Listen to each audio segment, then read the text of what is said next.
پچڕانی ئینترنێت لە ئێران شەڕێک لە دژی جەماوەر. لە کاتی دەستپێشی شەڕەوە واتە لە نۆی ڕەشەمەی ڕابردووەوە، کۆماری ئیسلامی جارێکی دیکە پەنای بردووەتە بەر یەکێک لە ناسراوترین ئامرازەکانی سەرکوت و کۆنتڕۆڵکردن، ئەویش بریتیە لە پچڕاندنی سەرتاسەری ئینترنێت. بەپێی راپۆرتی نێتبلاکس، ئەم پچڕانە ئێستا پێی ناوەتە ڕۆژی سیەمەوە و بۆ پێنجەمین هەفتەی لەسەریەک بەردەوامە، دۆخێکی کە بە درێژترین ماوەی پچڕانی تۆمارکراوی ئینترنێت لە مێژووی ئەم تەکنۆلۆژیایە لە ئێراندا دەنرێت.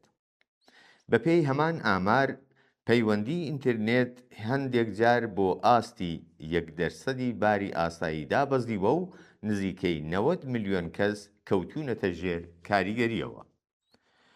لە نیگای یەکەمدا ڕەنگە پچڕانی ئینترنێت وەک کێشەیەکی گشتی بێتە بەرچاو کە هەمووان وەک یەک دەخاتە ژێر کاریگەریەوە، بەڵام لە ڕاستیدا وەک زۆرێک لە قەیرانەکانی دیکە، ئەم گوشارەش زیاتر لە هەر کەسێک دەکەوێتە سەرشانی چین و توێژەکانی خوارەوەی کۆمەڵگا.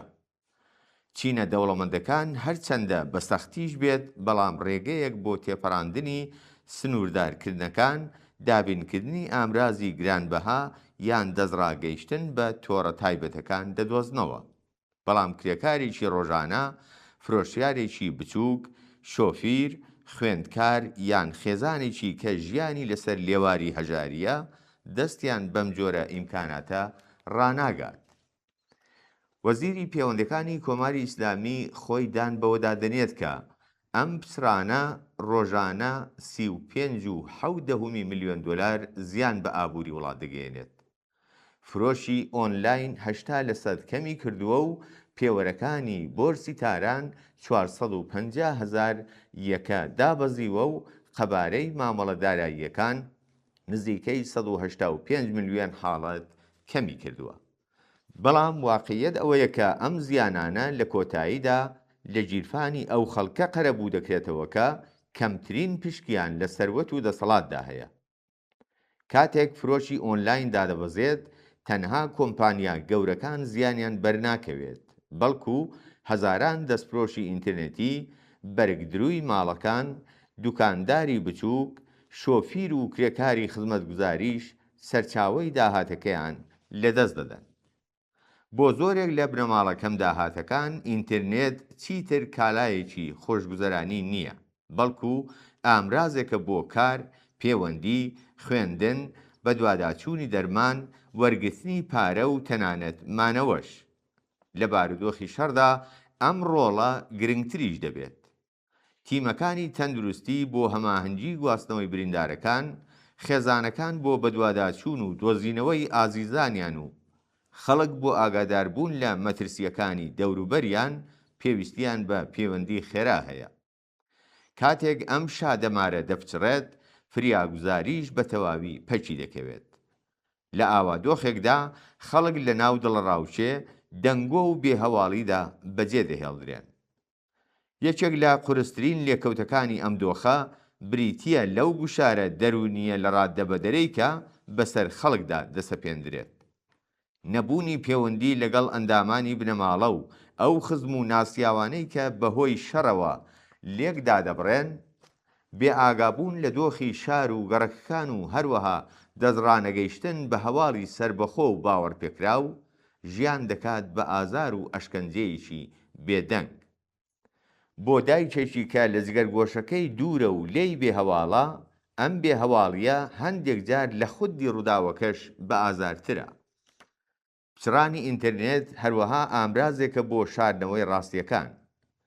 کاتێک خەڵک نەتوانن وێنە، ڤیدۆ یان گێڕانەوەی خۆیان بە دنیای دەرەوە بگەێنن، گێڕانەوەی فەرمی و حکومی زاڵ دەبێت. لە بارودۆخێکی لەو شێوەیەدا جنایەت و وێرانکاریەکان بە ناڕوونی دەمێننەوە. سانسۆر تەنها کبکردنی دەنگەکان نییە، بەڵکو سڕینەوەی شایەت حاڵەکانە. ئەم دۆخە بە تایبەت لە کاتی شەڕدا بە واتای بێبەشکردنی خەڵکە لە مافی زانین و بێبەشکردنی قوربانیانە لە مافی بینران.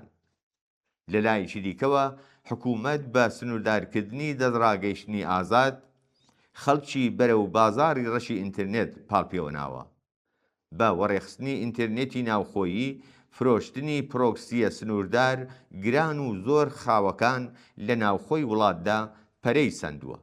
تەنانەت هەوڵدان بۆ بەکارهێنانی ستارلینکیش دوور لە ڕیسک و مەترسی نییە، هەم بەهۆی بەدواداچوون و دەست بە سەرداگرتنی ئامێرەکان، هەم بەهۆی دروستکردنی ئامرازی ساختە و ئەمنیەتی بە مەبەستی ناسینەوەی بەکارهێنەران.